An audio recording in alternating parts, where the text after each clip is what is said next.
तो आप लोग के आज की इस क्लास में बाबू स्वागत है, क्योंकि आज की ये क्लास किस चीज़ का ये आप लोग को पता होगा, ठीक है। क्योंकि आज की ये क्लास बाबू मैं आप लोग को लेने वाला हूँ किस चीज़ का, तो हिस्ट्री का। हिस्ट्री का ये क्लास आप लोग के लिए काफ़ी ज़्यादा महत्वपूर्ण साबित होने वाला है, क्योंकि बता देता हूँ आज की इस क्लास में आप लोग को ऐसे सवाल को शामिल किया हूँ जो बोर्ड एग्जाम में बाबू 100% आप लोग को देखने के लिए मिलेगा। जो भी बच्चे इस क्लास को अगर कर लेते हैं ना, तो बोर्ड एग्जाम में यहाँ से आप लोग को काफ़ी सारे सवाल जो है वह देखने के लिए मिल सकते हैं, क्योंकि यहाँ पे मैं ऐसे सवाल को शामिल किया हूँ जो बोर्ड एग्जाम में पूछे जाते हैं, और ये प्रीवियस ईयर प्रश्न है बाबू, ठीक है। और बुक के जो इंपॉर्टेंट सवाल होते हैं उस सवाल को मैं यहाँ पर शामिल किया हूँ। तो ये क्लास आप लोग के लिए काफ़ी ज़्यादा महत्वपूर्ण होने वाला है। तो एक ही बात आप लोग को बोलूँगा, आप लोग के पास अगर वक्त होगा तभी इस क्लास को देखिएगा, क्योंकि ये क्लास आप लोग के लिए सबसे ज़्यादा स्पेशल है, क्योंकि ऐसे सवाल को शामिल किया हूँ जो एग्जाम से काफ़ी ज़्यादा रिलेटेड है, और हर एक चैप्टर के सवाल को मैं शामिल किया हूँ। तो बस आप लोग पेन और पेपर उठाइए और मेरे साथ सारे सवाल को करते चलिए, और देखिए कि आप लोग यहाँ पे क्या कर पाते हैं, क्योंकि अब आप लोगों के पास वक्त नहीं है बाबू। जो भी वक्त है आप लोग इस वक्त में अपना पढ़ाई पूरे कीजिए, और अच्छे तरह से अपने आप को जांच कीजिए कि मैं एग्जाम देने के लिए बाबू सहमत हूँ कि नहीं हूँ। बस ये वक्त है आप लोग को अपने आप को देखने का और फाइनल बोर्ड एग्जाम में अच्छे मार्क्स लाने का। तो चलिएगा यहाँ पे देखिएगा, पहला सवाल आप लोग को दिया गया है। क्या करा पहला सवाल, करे कि हड़प्पा सभ्यता में बंदरगाह कौन था। आसान से सवाल है, लेकिन एग्जाम में भी ये सवाल कई बार पूछे गए हैं। पढ़े होंगे आप लोग तो आप लोग को पता भी होगा। हड़प्पा सभ्यता में बंदरगाह जो बाबू जगह था ना, बंदरगाह नगर, वह कौन था, ये सवाल यहाँ पे करा है। तो हड़प्पा सभ्यता में जो बंदरगाह था ना, वह कौन था, तो एग्जाम में कई बार पूछे गए। नहीं याद है बाबू तो उसको याद रखेगा, वह था लोथल। क्या था, लोथल। जहां बाबू एक देश से दूसरे देश से सामान पहुंचाया जाता था ना शिप के द्वारा, ठीक है, जहाजों के द्वारा, तो उसी को बोला जाता है बंदरगाह, ठीक है, याद रखेगा, बंदरगाह या पतन। तो बंदरगाह नगर हड़प्पा सभ्यता का था लोथल।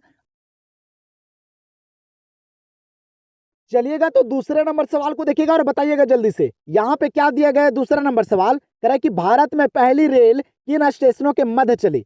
सवाल यहाँ पे क्या करा है ना, कि भारत में बाबू जो पहली रेल चली थी ना, वो किन स्टेशनों के बीच चली थी। मध्य मतलब होता है बीच, तो याद रखिएगा।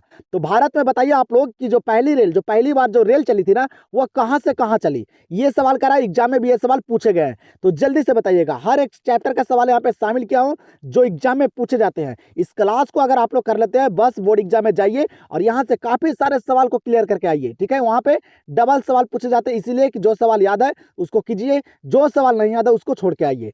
तो जल्दी से बताइएगा, सारे ऑप्शन को पढ़िए और मेरे साथ सारे सवाल को करते चलिए। बस मैं यहाँ पे आप लोग को देखना चाहता हूँ बस स्कोर।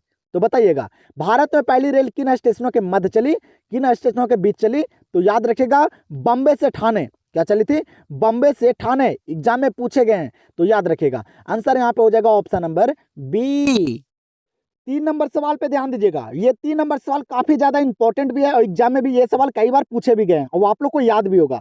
सवाल करें कि मौर्य वंश की स्थापना किसने की। मौर्य वंश की स्थापना किसने की।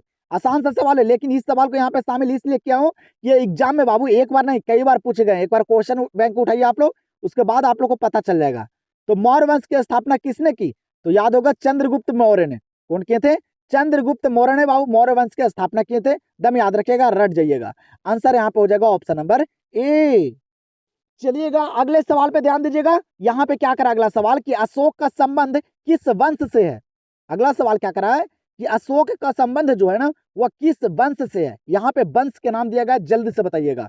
आप लोग पढ़े होंगे बाबू तो आप लोग को यहाँ पे सारा सवाल आ रहा होगा, और जो भी बच्चे पढ़ाई नहीं किए हैं, बस एक ही बात बोलूंगा बाबू, आप लोग का पेपर है क्या, आर्ट्स, तो उसमें आप लोग को क्या करना पड़ेगा, सारे सवाल को रट जाना पड़ेगा। तो दम रट जाइए, दम यही कहूंगा, जो पढ़ाई नहीं कर रहे हैं ना, वो सारे सवाल को रट जाइए, बस इतना ही कहूंगा। तो बताइएगा, अशोक का संबंध किस वंश से था, तो याद रखेगा मौर्य वंश से। किस वंश से, मौर्य वंश से। आंसर यहाँ पे हो जाएगा ऑप्शन नंबर डी।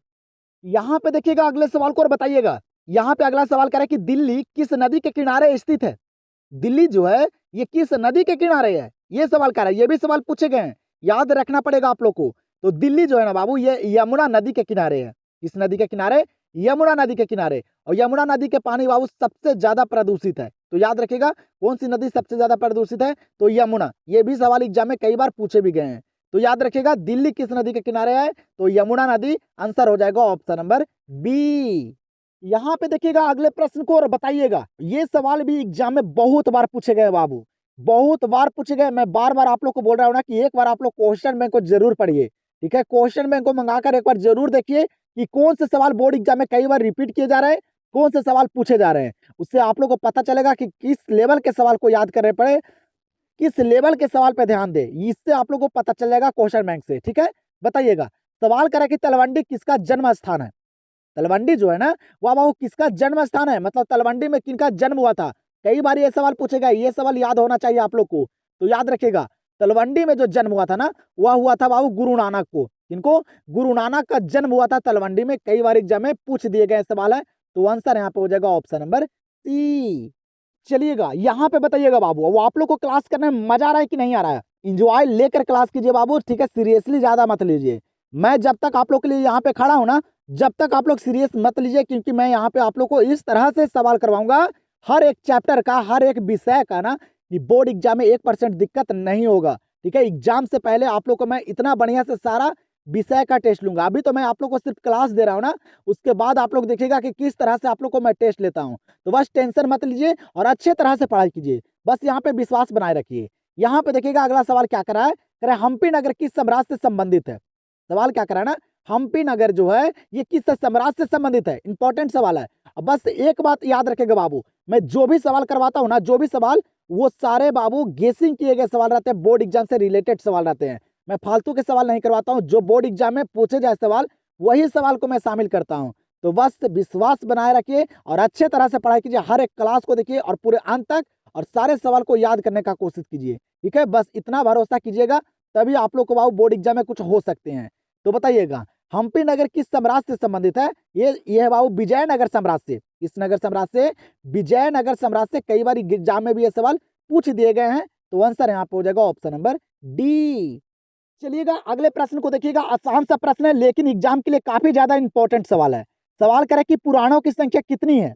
बताइएगा, पुराणों की संख्या कितनी है। पुराण जो है बाबू वह कितने हैं, तो याद रखिएगा पुराण जो है ना, ये 18 हैं। कितने? 18। और एक सवाल और पूछे जाते हैं, वेद कितने हैं, तो वेद होते हैं 4। ये भी याद रखिएगा, ये भी सवाल एग्जाम में पूछे गए हैं, तो याद रखना बाबू बहुत जरूरी है, ठीक है। तो पुराणों की संख्या कितनी है, तो 18, और वेदों की संख्या कितनी है, तो 4।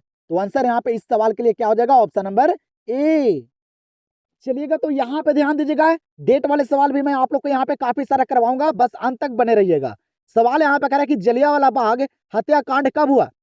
जलियांवाला बाग हत्याकांड जो हुआ था, ये कब हुआ था। ये सारे बच्चों को याद होगा बाबू, ये 10th में भी आप लोग पढ़े होंगे, आप लोग को पता होगा कि जलियांवाला बाग हत्याकांड जो हुआ था ना, ये कब हुआ था। तो याद रखेगा, ये हुआ था 1919 में।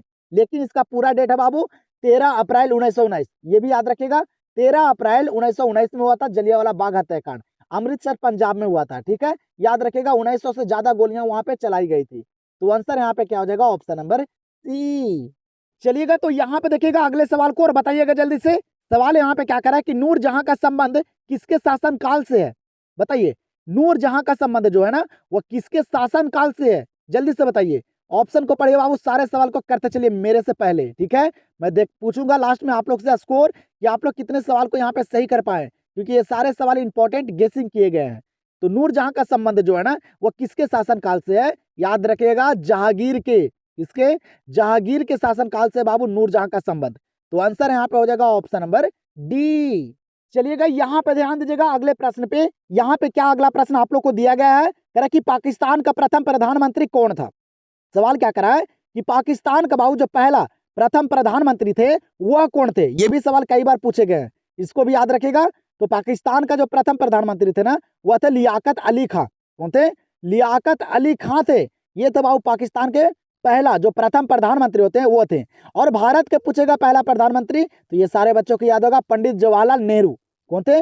पंडित जवाहरलाल नेहरू, ये भारत के प्रथम पहला प्रधानमंत्री थे। तो आंसर यहाँ पे क्या हो जाएगा इस सवाल का, ऑप्शन नंबर बी। 12 नंबर सवाल को देखिएगा। 12 नंबर सवाल क्या करा है यहाँ पे कि 7 द्वीपों का नगर किसे कहा जाता है। सवाल क्या करा है 12 नंबर कि 7 द्वीपों का नगर किसे कहा जाता है। और काफी सारे बच्चे का कमेंट आ रहा था बाबू सब्जेक्टिव के लिए, तो मैं बता देता हूँ आप लोग को बाबू, सब्जेक्टिव मैं यहाँ पे करवाऊंगा, लेकिन वो सारे सवाल को मैं गेसिंग करवा के करवाऊंगा कि कौन सा सवाल एग्जाम के लिए रिलेटेड है, इंपॉर्टेंट है, ठीक है। तो सब्जेक्टिव का अगर आप लोग का पीडीएफ चाहिए तो टेलीग्राम का लिंक दे दिया हूँ, जाइए टेलीग्राम से ज्वाइन होइए और वहां से आप लोग सारे सब्जेक्टिव को कंप्लीट कर लीजिए, ठीक है। तो जाइए जल्दी से। बताइएगा यहाँ पे सवाल क्या करा है कि 7 द्वीपों का नगर किसे कहा जाता है। ये भी सवाल एग्जाम में 3 से 4 बार पूछ दिए गए हैं, तो याद रखिएगा। नहीं याद है बाबू, रट जाइए सारे सवाल को। तो 7 द्वीपों का नगर किसे कहा जाता है, याद रखिएगा बंबई को। किसे, बंबई को। तो यहाँ पे आंसर हो जाएगा ऑप्शन नंबर ए।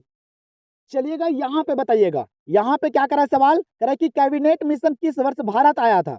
बताइए, डेट वाले सवाल को याद रखिएगा बाबू, ठीक है, क्योंकि गलती आप लोग करते हैं यही सारे सवाल में। क्या करा है कि कैबिनेट मिशन किस वर्ष भारत आया था। तो कैबिनेट मिशन जो भारत आया था ना, ये आया था 1946 ईस्वी में। कब हुआ था, 1946 ईस्वी में बाबू आया था भारत कौन, कैबिनेट मिशन। तो आंसर यहाँ पे होगा ऑप्शन नंबर सी। चलिए तो यहाँ पे बताइएगा अगले सवाल को। यहाँ पे अगला सवाल आप लोग को दिया गया है, जल्दी से बताइएगा। सवाल करा कि आई एन अकबरी के लेखक कौन है। आई एन अकबरी के जो लेखक हैं वह कौन है, जल्दी से बताइएगा। आसान सा सवाल है बाबू, लेकिन बोर्ड एग्जाम के काफी फेवरेट सवाल है और कई बार पूछे भी गए हैं, इसीलिए मैं यहाँ पे शामिल किया हूँ। तो जल्दी से बताइए आई एन अकबरी के लेखक कौन है। तो आई एन अकबरी जो लिखे थे ना, ये लिखे थे अबुल फजल को, लिखे थे अबुल फजल लिखे थे, याद रखिएगा।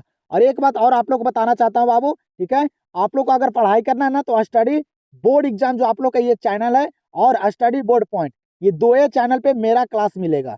बाकी ऐसे काफी सारे बच्चे जो है ना, वो मेरे क्लास को ना डाउनलोड करके अपने चैनल पे अपलोड कर रहे हैं। तो आप लोग ध्यान से अच्छे तरह से पहचानिए ये जो क्लास जो है वह किनका क्लास है। तो ऐसा गलती आप लोग नहीं कीजिए, मैं बता रहा हूँ। आप लोग को सिर्फ पढ़ाई करना है कहाँ से, तो आप लोग को पढ़ाई करना है स्टडी बोर्ड पॉइंट से और स्टडी बोर्ड एग्जाम से। ये दो चैनल है आप लोग का, यहीं से सिर्फ आप लोग को पढ़ाई करना है और कहीं मत जाना है।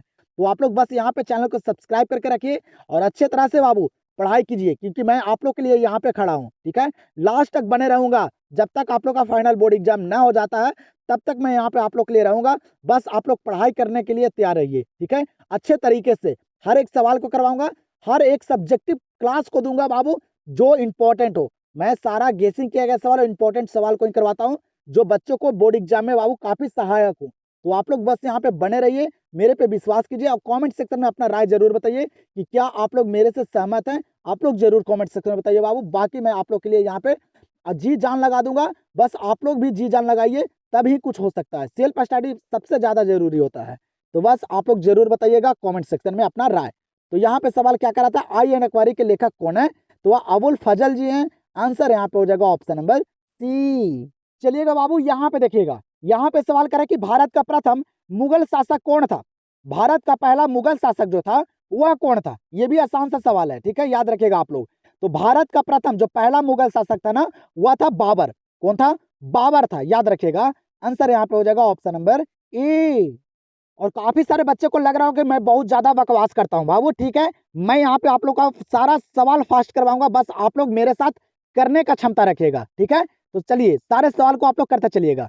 यहाँ पे देखिएगा सवाल क्या करा है कि लोथल किस नदी के किनारे स्थित है। आसान सा सवाल है, पढ़ोगे आप लोग, जल्दी से बताइएगा। लोथल जो है ना, ये किस नदी के किनारे स्थित है। ये भी एग्जाम में कई बार पूछे गए हैं। लोथल जो है ये भोगवा नदी के किनारे है। इस नदी के किनारे, भोगवा नदी के किनारे, याद रखिएगा। आंसर यहाँ पे होगा ऑप्शन नंबर सी।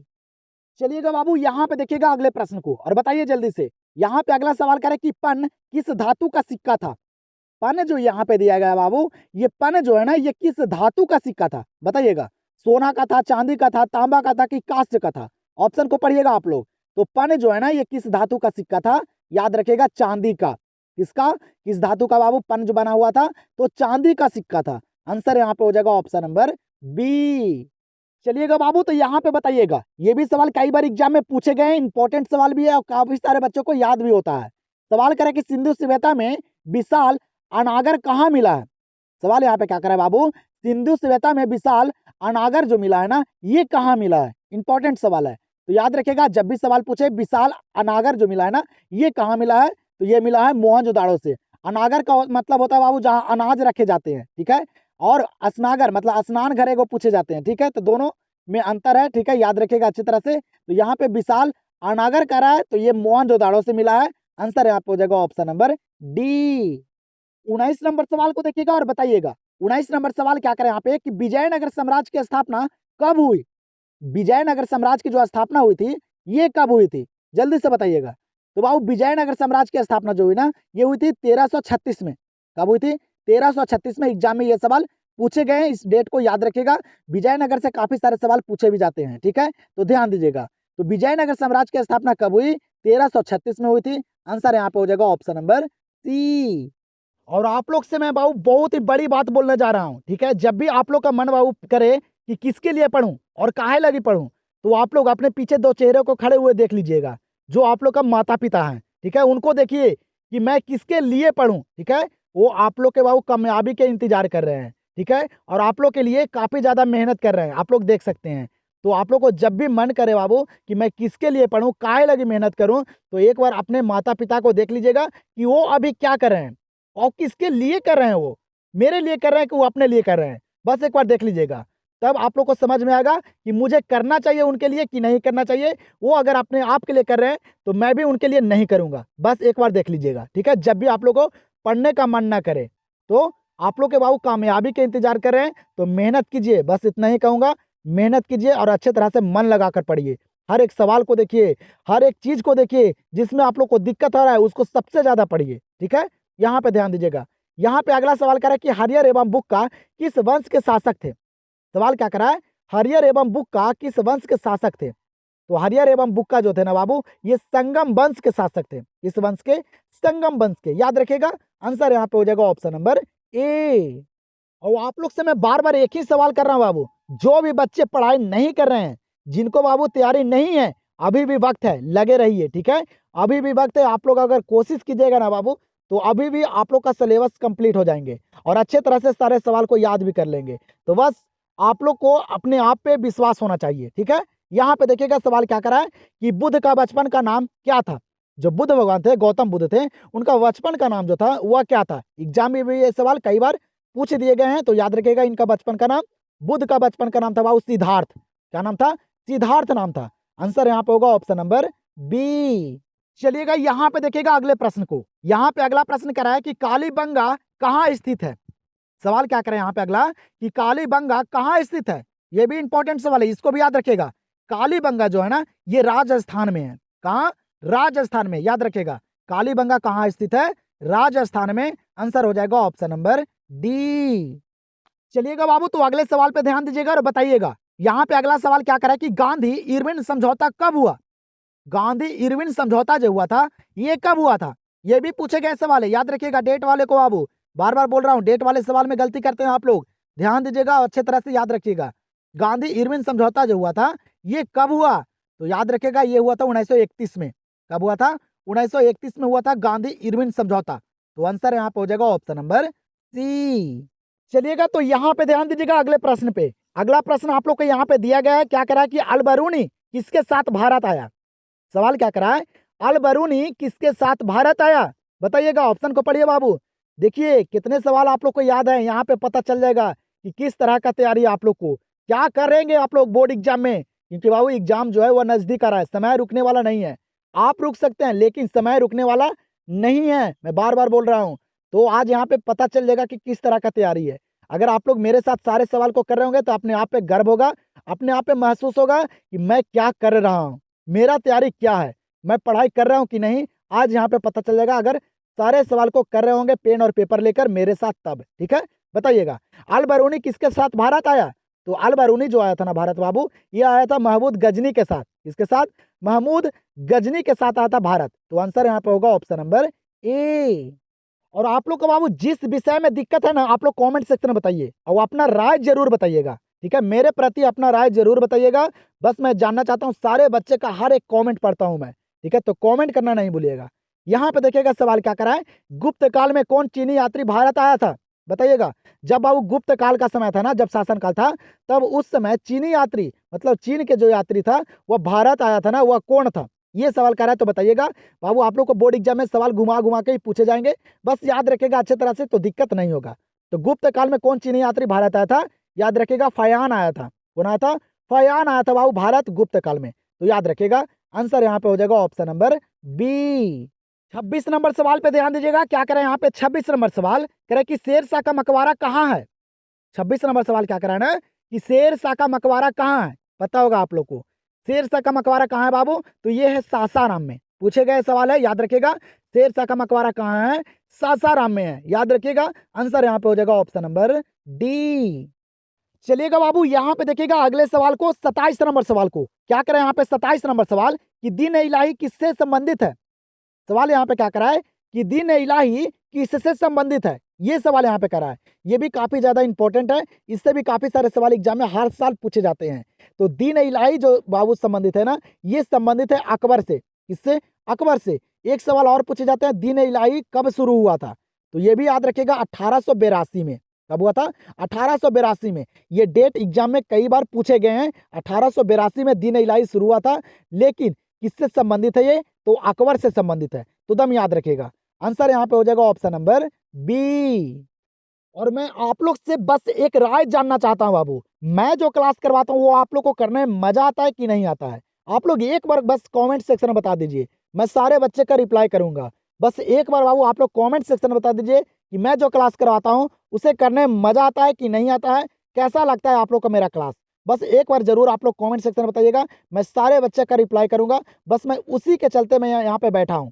अगर आप लोग को अच्छा ही नहीं लगेगा बाबू तो मैं क्यों क्लास करवाऊँ, बताइएगा। ठीक है, आप लोग जरूर कमेंट सेक्शन में बताइए, और आप लोग को किस विषय में दिक्कत है वो भी बताइए, मैं यहाँ पे खड़ा हूँ। ठीक है, और आप लोग को क्लास पसंद आ रहा होता है एक लाइक जरूर कीजिएगा, चैनल को सब्सक्राइब करके रखिए बस अंत तक, जब तक एग्जाम नहीं हो जाता है। यहाँ पे क्या करा अगला सवाल कि कमल महल कहाँ अवस्थित है। सवाल इंपॉर्टेंट है बाबू, ये भी पूछे गए हैं, इसीलिए मैं यहाँ पे शामिल किया हूँ। कह रहा है कि कमल महल जो है ना, ये कहाँ अवस्थित है। तो कमल महल जो है ये है बाबू हम्पी में। कहाँ? हम्पी में। याद रखिएगा, हम्पी से सवाल पूछे जाते हैं, विजयनगर से। ठीक है, तो इसीलिए मैं यहाँ पे रखा हूँ इस सवाल को, क्योंकि ये भी सवाल एग्जाम में पूछे गए, रिपीट भी किए जा सकते हैं। तो कमल महल जो है ये कहाँ अवस्थित है, तो हम्पी में। आंसर हो जाएगा ऑप्शन नंबर सी। चलिएगा यहाँ पे देखिएगा डेट वाले सवाल को, ये भी सवाल काफी इंपॉर्टेंट है। सवाल करे कि बंगाल के विभाजन की घोषणा किस वर्ष हुई, बताइएगा। बंगाल के विभाजन की घोषणा जो हुआ था बाबू, ये किस वर्ष हुआ था? मतलब बंगाल विभाजन मतलब अलग करने के लिए जो घोषणा हुआ था, ये किस वर्ष हुआ था? ये सवाल पूछेगा कि बंगाल विभाजन कब हुआ था। ठीक है, घुमा घुमा के सवाल पूछे जाते हैं। तो बस याद रखिएगा, बंगाल के विभाजन की जो घोषणा की गई थी ना, ये की गई थी 1905 में। कब की गई थी? 1905 में। याद रखिएगा, आंसर यहाँ पे हो जाएगा ऑप्शन नंबर डी। और आप लोग को इस क्लास में मैं काफी सारा सवाल करवाऊंगा, ये मत बाबू कि आप लोग थोड़ा सा करिए और वो तुरंत हट जाइए। ठीक है, आप लोग के पास अगर वक्त होगा तभी इस क्लास को कीजिएगा। ठीक है, अंत तक एकदम करके जाइए और सारे सवाल को याद करके जाइए। बस मैं इतना कहूंगा। ठीक है, अगर वक्त नहीं है बाबू, पढ़ने का मन नहीं है, तो इस क्लास को छोड़ दीजिए। बस यही कहूंगा मैं, अगर वक्त है तभी इस क्लास को कीजिए, नहीं तो आप लोग नहीं कीजिए। यहाँ पे देखिएगा सवाल क्या करा है, और आप लोग देख सकते हैं कि मैं किस लेवल के सवाल को करवा रहा हूँ और कितने इंपॉर्टेंट सवाल को करवा रहा हूँ। अगर इस क्लास को आप लोग अगर एक बार देखकर और आप लोग क्वेश्चन बैंक को देखेगा ना, तब आप लोग को समझ में आएगा कि मैं जो क्लास करवा रहा हूँ वो एग्जाम के लिए कितना इंपॉर्टेंट है। इसी तरह के सवाल एग्जाम में पूछे जाते हैं कि नहीं। ठीक है, तो शेर शाह ने किस सिक्के को जारी किया, बताइएगा। शेर शाह ने किस सिक्कों को जारी किया?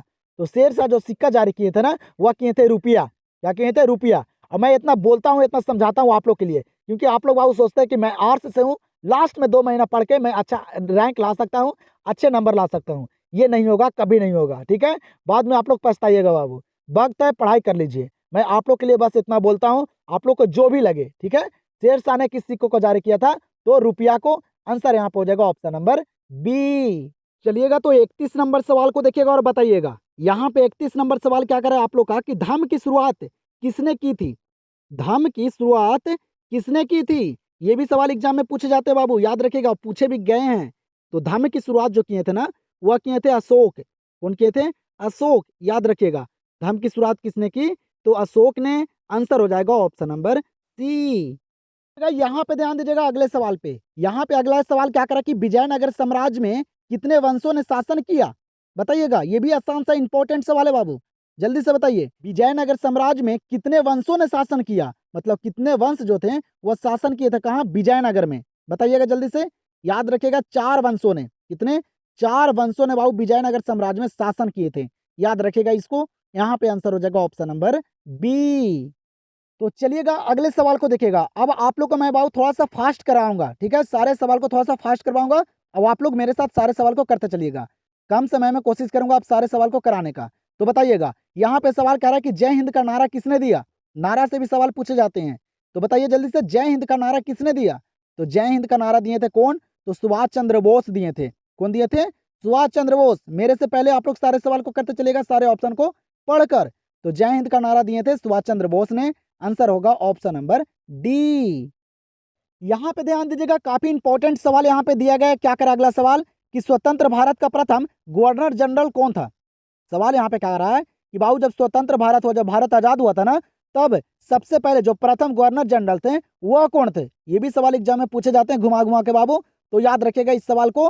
तो भारत का प्रथम जो सबसे पहले बाबू गवर्नर जनरल थे ना, वह थे कौन, तो लॉर्ड माउंटेनबेटन। कौन थे, लॉर्ड माउंटेनबेटन। ये थे बाबू भारत का प्रथम गवर्नर जनरल, याद रखिएगा जब भारत आजाद हुआ था तब के। तो यहाँ पे आंसर हो जाएगा ऑप्शन नंबर ए। अगला प्रश्न दिया गया है, देखिएगा यहाँ पे क्या करा अगला प्रश्न कह रहा है कि बाबर द्वारा कौन सा ग्रंथ लिखा गया। बाबर द्वारा कौन सा ग्रंथ लिखा गया, ये सवाल कर रहा है। मतलब बाबर जो है वह कौन सा ग्रंथ लिखा था। तो याद होगा आप लोग को, ये भी सवाल एग्जाम में कई बार पूछे गए हैं। तो बाबर द्वारा कौन सा ग्रंथ लिखा गया था, तो बाबरनामा। कौन सा, बाबरनामा, उन्हीं के नाम पे बाबू है। तो याद रख लीजिए, याद कर लीजिएगा अच्छे तरह से, बाबर द्वारा कौन सा ग्रंथ लिखा गया था, बाबरनामा लिखा गया था। आंसर हो जाएगा ऑप्शन नंबर बी। 36 नंबर सवाल पे ध्यान दीजिएगा। यहाँ पे 36 नंबर सवाल क्या करा कि हिंद स्वराज किसने लिखा। हिंद स्वराज जो है ना बाबू, ये एक पुस्तक है। क्या है, एक किताब है हिंद स्वराज। ये किसने लिखा, ये सवाल कर रहा है। ये भी एग्जाम में पूछे गए, आसान सा सवाल है, बताइएगा हिंद स्वराज किसने लिखा। वो आप लोग को बाबू इस क्लास में जो भी सवाल है सारा करवाऊंगा, बस आप लोग अंत तक करके जाइएगा, सारे प्रश्न को देख कर जाइएगा। फिर अगले क्लास में जो भी सवाल बचा होगा उसको भी मैं करवाऊंगा। बस यहाँ पे आप लोग विश्वास बनाए रखिए और अच्छे तरह से पढ़ाई कीजिए, ठीक है। तो हिंद स्वराज किसने लिखा, तो याद रखिएगा ये लिखे थे महात्मा गांधी ने। वो लिखे थे महात्मा गांधी ने लिखे थे हिंद स्वराज। तो आंसर यहाँ पे हो जाएगा ऑप्शन नंबर सी। चलिएगा यहाँ पे ध्यान दीजिएगा अगले प्रश्न पे। यहाँ पे अगला प्रश्न कह रहा है कि मौर्य काल का प्रसिद्ध यूनानी यात्री कौन था। सवाल यहाँ पे क्या कर रहे हैं बाबू कि मौर्य काल का प्रसिद्ध यूनानी यात्री कौन था। मतलब कहने का मतलब है कि जब मौर्य काल था ना, जब भारत में मौर्य काल का शासन काल था, तो उस टाइम जो यूनानी यात्री आया था ना, यूनान के जो यात्री आया था, वह कौन आया था जो सबसे प्रसिद्ध था, बताइएगा। आसान सा सवाल है, याद होगा आप लोग को, और ये भी सवाल इंपॉर्टेंट है बाबू। तो मौर्य काल का प्रसिद्ध यूनानी यात्री जो था ना, वह था मेगास्थनीज। कौन था, मेगास्थनीज। याद रखिएगा जो इंडिका के लेखक हैं, पूछा गया है, इंडिका एक पुस्तक है जिसका लेखक है मेगास्थनीज। एग्जाम में भी कई बार ये बाबू सवाल पूछे गए हैं कि मेगास्थनीज जो है वह किस पुस्तक को लिखे हैं, तो इंडिका, याद रखेगा। तो यहाँ पे इस सवाल का आंसर क्या होगा, ऑप्शन नंबर बी। चलिएगा अगले प्रश्न पे ध्यान दीजिएगा और बताइएगा जल्दी से इस सवाल का आंसर। आसान सा सवाल है ये भी, ठीक है, जल्दी से बताइएगा आप लोग। कह रहा है कि मगध साम्राज्य की स्थापना किसने की। मगध साम्राज्य की स्थापना किसने की, ऑप्शन को पढ़िएगा आप लोग, बताइएगा। मगध साम्राज्य की स्थापना कौन किए थे, तो याद रखिएगा कौन किए थे, तो बिंबिसार। नहीं सवाल याद है बाबू, रट जाइए, बस याद कर लीजिए, बस इतना ही कहूंगा आप लोग को। बाबू आर्ट्स जो है वह रटने वाला सवाल है, ठीक है। तो नहीं पढ़ना चाहते हैं, ठीक है, नहीं, आप लोग के पास टाइम है, ठीक है। आप लोग बाबू नहीं क्लास किए हैं तो बस सारे ऑब्जेक्टिव सवाल को रट जाइए, ठीक है। बाकी मैं सब्जेक्टिव का पीडीएफ डाल दिया हूँ टेलीग्राम पे, ठीक है, तो वहां से सब्जेक्टिव भी कंप्लीट कर लीजिएगा। तो मगध साम्राज्य की स्थापना किसने की, तो बिंबिसार किए थे, याद रखिएगा। आंसर हो जाएगा ऑप्शन नंबर ए।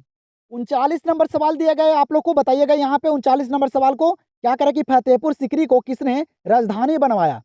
क्या करा सवाल कि फतेहपुर सीकरी को किसने राजधानी बनाया, बताइएगा। ये भी आसान सवाल है, ये भी एग्जाम में कई बार पूछे गए हैं, बताइए आप लोग, ठीक है। जितना भी इंपॉर्टेंट सवाल है सारे सवाल को शामिल किया हूं, बस आप लोग के पास क्षमता होना चाहिए इस क्लास में टिक कर लास्ट तक बने रहना और सारे सवाल को करना, ठीक है। ये आप लोग में क्षमता होना चाहिए। तो बताइएगा फतेहपुर सीकरी को किसने राजधानी बनाया, याद रखेगा अकबर ने। इसने अकबर ने बनाया था। आंसर होगा ऑप्शन नंबर बी। चलिएगा 40 नंबर सवाल को देखिएगा। 40 नंबर सवाल काफी ज्यादा इंपॉर्टेंट है और एग्जाम में भी ये सवाल कई बार पूछे गए हैं और ये सवाल सारे बच्चों को याद भी होते हैं। सवाल करा कि हड़प्पा सभ्यता किस युग की सभ्यता है। सवाल क्या करा है, हड़प्पा सभ्यता किस युग की सभ्यता है। तो मैं एक सवाल बाबू आप लोग के लिए छोड़ता हूँ, ये 40 नंबर सवाल जो है ये आप लोग को देता हूँ। इस सवाल का आंसर मुझे कमेंट सेक्शन में दीजिए। देखना चाहता हूँ कि कितने बच्चे को इस सवाल का आंसर पता है, क्योंकि ये सवाल काफी ज्यादा इंपॉर्टेंट है और एग्जाम में भी कई बार ये सवाल पूछे भी गए हैं। तो ऑप्शन को पढ़िएगा, हड़प्पा सभ्यता जो है ना वह किस युग की सभ्यता है, लौ युग की कि कांस्य युग की कि बाबू दोनों युग की, इनमें से कोई नहीं, ठीक है। ऑप्शन भी आसान सा यहाँ पे दिया गया है। तो आप लोग इस 40 नंबर सवाल का आंसर कमेंट सेक्शन में दीजिए। मैं सारे बच्चे का कमेंट चेक करूंगा और देखूंगा कि कितने बच्चे जो हैं इस सवाल का आंसर सही दे पाए। मैं सारे बच्चे का रिप्लाई भी करूंगा और ये अपना राय भी बताइएगा कमेंट सेक्शन में। तो जल्दी से इस 40 नंबर सवाल का आंसर आप लोग कमेंट कर दीजिए। हम लोग देखते हैं अगले सवाल को। देखिएगा अगला सवाल, देखिएगा यहाँ पे 41 नंबर। क्या करा कि पुर्तगालियों ने गोवा पर कब अधिकार किया? बताइएगा। सवाल क्या करा कि पुर्तगालियों ने गोवा पर कब अधिकार किया, मतलब कब कब्जा कर लिया था बाबू गोवा पे पुर्तगालियों ने? बताइएगा, डेट वाले सवाल हैं, याद रखिएगा आप लोग। तो पुर्तगालियों ने गोवा पर जो अधिकार किया था ना, ये किया था कब? तो 1510 में। कब किया था? 1510 ईस्वी में किया था बाबू पुर्तगालियों ने गोवा पर अधिकार। ये भी एग्जाम में पूछे गए हैं, तो याद कर लीजिएगा आप लोग। आंसर यहाँ पे हो जाएगा ऑप्शन नंबर सी। अगला सवाल को देखिएगा, 42 नंबर क्या दिया गया है यहाँ पे? कह रहा है कि अकबर का संरक्षक कौन था? सवाल क्या करे यहाँ पे कि अकबर का संरक्षक कौन था? बताइएगा, अकबर का संरक्षक कौन था? याद रखेगा, वह था बैरम खां। कौन था? बैरम खां। सारा सवाल मैं आप लोग का फास्ट करवाऊंगा, बस आप लोग करते चलिएगा। तो अकबर का संरक्षक था बैरम खां। आंसर हो जाएगा ऑप्शन नंबर डी। यहाँ पे देखिएगा, काफी ज्यादा इंपॉर्टेंट सवाल यहाँ पे दिया गया है। क्या करें यहाँ पे? अगला सवाल कि मोहनजोदाड़ो की खोज 1922 में किसने की थी? सवाल यहाँ पे क्या करा है कि मोहनजोदाड़ो की खोज 1922 में किसने की थी? और एग्जाम में बाबू किसी तरह से भी सवाल आए, अच्छे तरह से अगर याद रखेगा तो दिक्कत नहीं होगा। तो मोहनजोदाड़ो की खोज किए थे बाबू 1922 में। कौन? तो किए थे वो राखल दास बनर्जी ने। कौन किए थे? राखल दास बनर्जी। काफी सारे बच्चे दयाराम साहनी करके आ जाते हैं, गलती हो जाएगा बाबू। ये 1921 में किए थे, यहाँ पे सवाल 1922 का पूछ रहा है। ठीक है, तो 1922 में किए थे राखल दास बनर्जी, याद रखिएगा। आंसर यहाँ पे हो जाएगा ऑप्शन नंबर बी। चलिएगा, अगले सवाल को देखिएगा। ये सवाल आप लोग को याद भी नहीं होगा, ठीक है, इस सवाल पे आप लोग कभी ध्यान भी नहीं दिए होंगे। सवाल क्या करा कि तेनालीराम का संबंध किस साम्राज्य से है?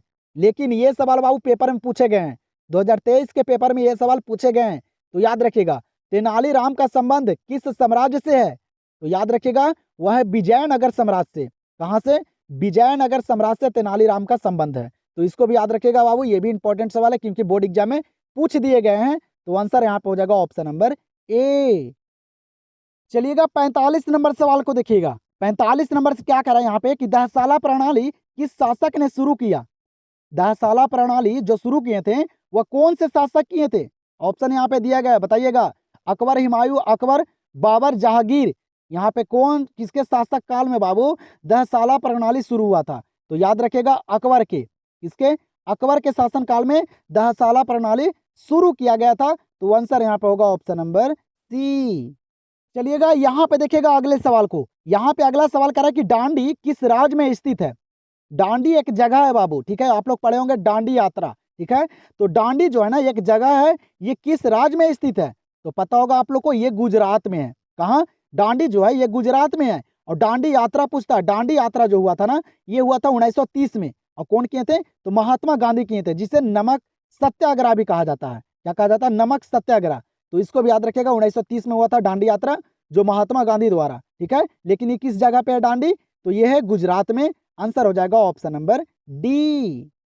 और आप लोग को बाबू क्लास करने में मजा आ रहा है कि नहीं आ रहा है? आप लोग जरूर कमेंट सेक्शन में बताइएगा, अपना राय जरूर बताइएगा। मैं बस राय जानना चाहता हूँ आप लोग का कि मैं जो क्लास करवाता हूँ वो आप लोग को पसंद आता है कि नहीं, बस। अब आप लोग लास्ट तक सारे सवाल को करते हैं कि नहीं, ये भी बताइएगा।